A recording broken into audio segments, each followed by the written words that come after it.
Hello everyone, welcome back to coding simplified space. मैं हूं आदित्य आनंद और आप देख रहे हैं DSA simplified series.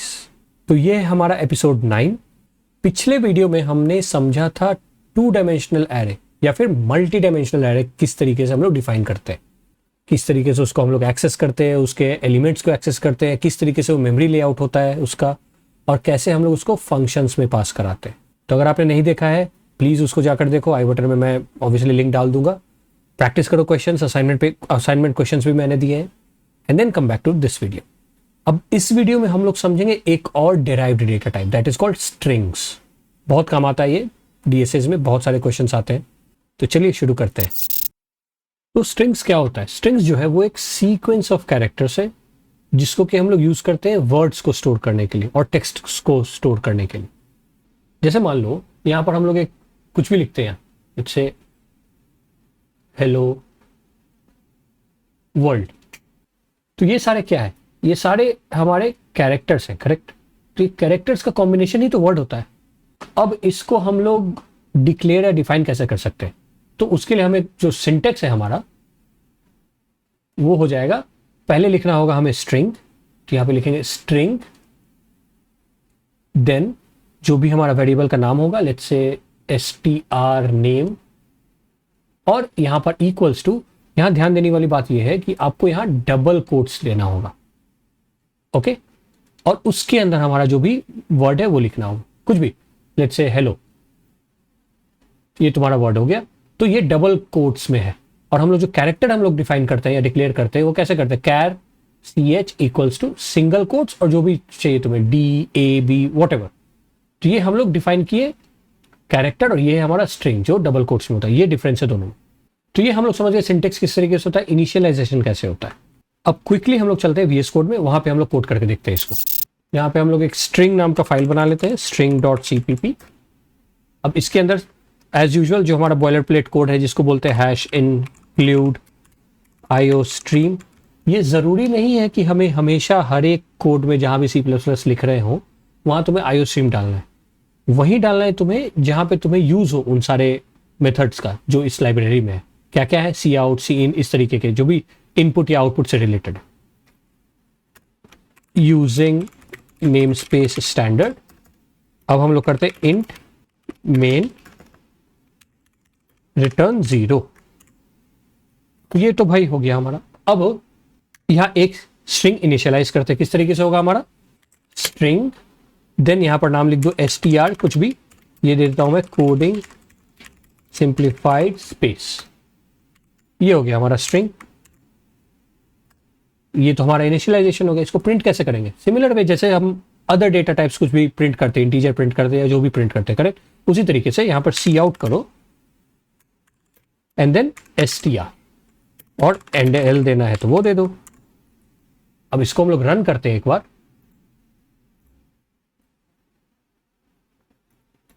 C we are getting coding simplified space. तो इसी तरीके से हमने इसको प्रिंट भी करा दिया। अब एक और मजेदार सी चीज बताता हूं तुम्हें कि इस स्ट्रिंग में से तुम्हें अगर चाहिए कि कोई एक सिंगल एलिमेंट मुझे एक्सेस करना है, कोडिंग हो गया, सिंप्लीफाइड हो गया, स्पेस है। अब मान लो मुझे ये पी जो है ये एक्सेस करना है, तो किस तरीके से एक्सेस करेंगे इसको? उसको हम लोग स्क्वायर ब्रैकेट से एक्सेस कर सकते हैं। पहले हम लोग नोटपैड पे समझते हैं इसको। तो उतना बड़ा हम लोग अभी वेरिएबल नहीं लेते, यहां लेते हैं मान लो लेट्स से स्ट्रिंग, यहां पे है str, और लेट्स से ले लेते हैं हम लोग हेलो फिर से। अब इसको मान लो मुझे ये ओ एक्सेस करना है, किस तरीके से एक्सेस करेंगे? तो इसको तुम समझो कि ये कैरेक्टर्स का एरे है।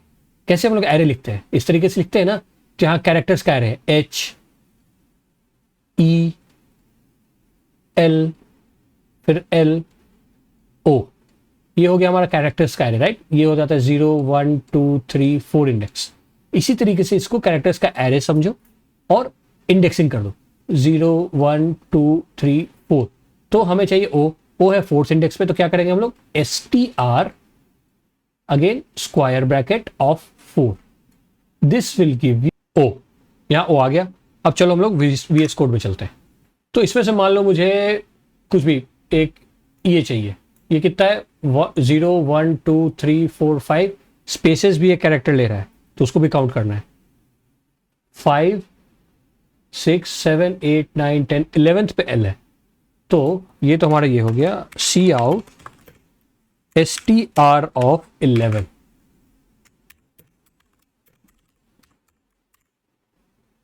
कट नहीं, सी आउट। Let's run it. ये देखो हमारा एल वैल्यू आ गया। तो इसी तरीके से हम कोई भी एलिमेंट जो है उसको एक्सेस कर सकते हैं स्ट्रिंग के अंदर भी by using square bracket and the index. अब ये भी हमारा हो गया। अब हम लोग समझते हैं कि अगर मान लो किसी भी वैल्यू को चेंज करना है, स्ट्रिंग वेरिएबल मेरा हमेशा पहले से है, उसके वैल्यू को चेंज करना है, तो सिमिलर जैसे हम कोई भी इंटीजर के डेटा टाइप का या फिर कैरेक्टर का या फ्लोट का किसी का भी चेंज करते हैं, उसी तरीके से इसका भी करेंगे। For that you just have to do str और जो भी तुम्हें वैल्यू चेंज करना है वो लिख दो। यहां हेलो वर्ल्ड मैंने लिख दिया। अब ध्यान देना यहां पे कितने सारे हमारे इंडेक्स है, 11 होंगे नहीं, पक्का है। 0 1 2 3 4, वो हट जा भाई। 0 1 2 3 4 5 6 7 8 9 10, ये जाएगा नहीं, तो इसको हम लोग कर देते लेट्स से 9। अब इसको रन कर देखते हैं तो क्या क्या आता है values. Hello world, again L आ रहा है क्योंकि 9th पे हमने लिया था, तो हमारा वैल्यू भी हम लोग चेंज कर सकते हैं। अब इसी तरीके से पूरे स्ट्रिंग को ना चेंज करके हम कोई एक पर्टिकुलर एलिमेंट भी चेंज कर सकते हैं। मान लो ये जो स्ट्रिंग 9 है हमारा, इसको चेंज करना है हमें, एल की जगह ओ लिख देना है।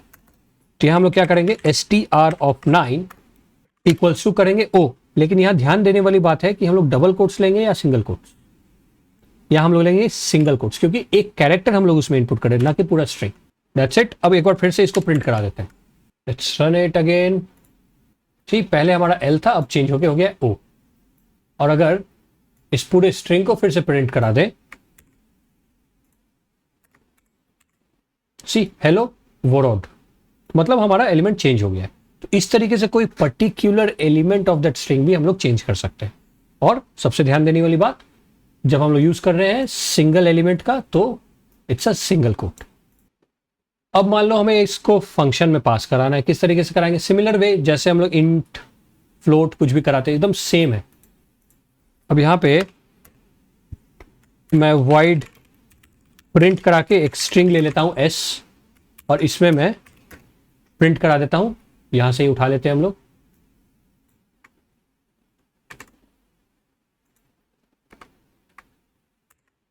और इस पे str की जगह s हो जाएगा।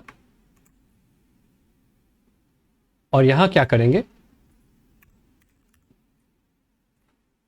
प्रिंट करा देते हैं str को पास करा के str, और इन सभी को मैं कमेंट कर देता हूं।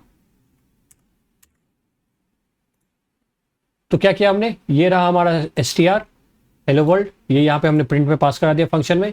यहां हम लोग स्ट्रिंग s एक वेरिएबल ले लिए, उसमें वो सेव हो गया, and then we are just printing it. See we are getting hello world. तो ये हमने पास करा दिया स्ट्रिंग। तो हमारे मन में एक क्वेश्चन आएगा कि यार जब स्ट्रिंग में भी कैरेक्टर्स ही हैं तो दोनों में डिफरेंस क्या है।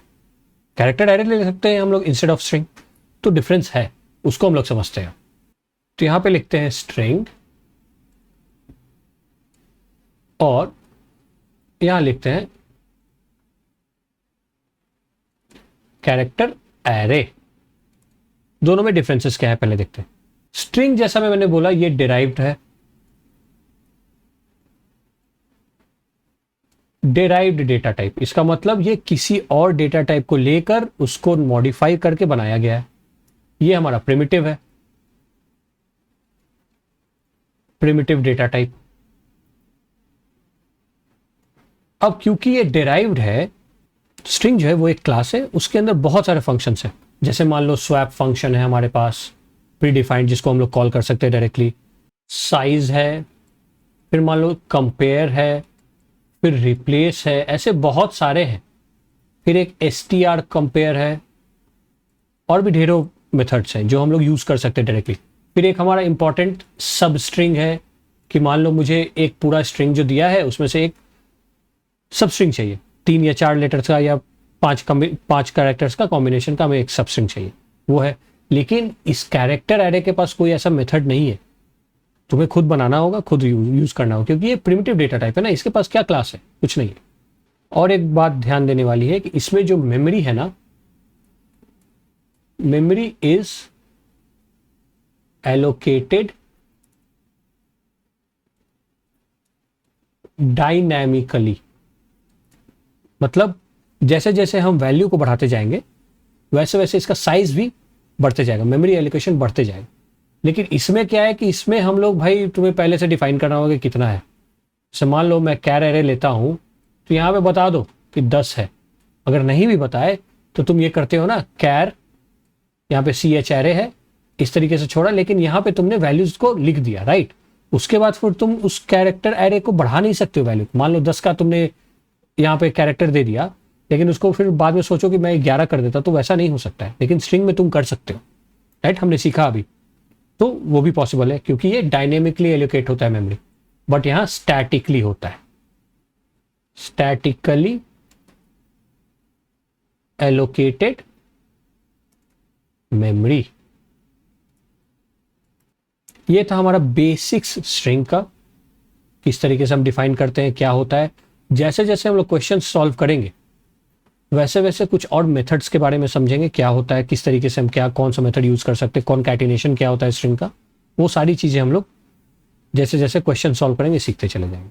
आज का असाइनमेंट जो है वो है हमारा create a function named count vowels, जिसमें कि आप लोग स्ट्रिंग पास कराओगे और उसके बाद तुम्हें रिटर्न करना है total number of vowels in both lower case and upper case in the string.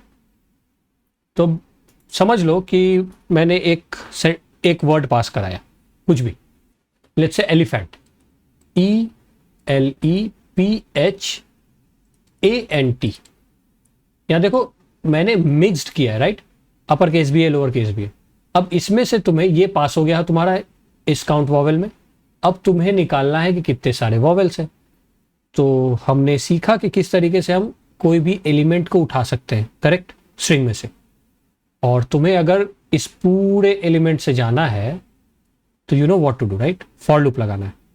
और एक काम तुम और करो, यहां पे तुम पास करा सकते हो लेंथ, या फिर थोड़ा सा रिसर्च करो खुद से, और एक मेथड है स्ट्रिंग का to find out the length of that string, वो यूज कर सकते हो।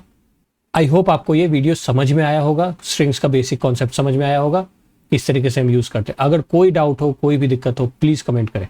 और अगर ये वीडियो अच्छा लगा हो तो give a thumbs up, channel को सब्सक्राइब नहीं किया तो प्लीज करें।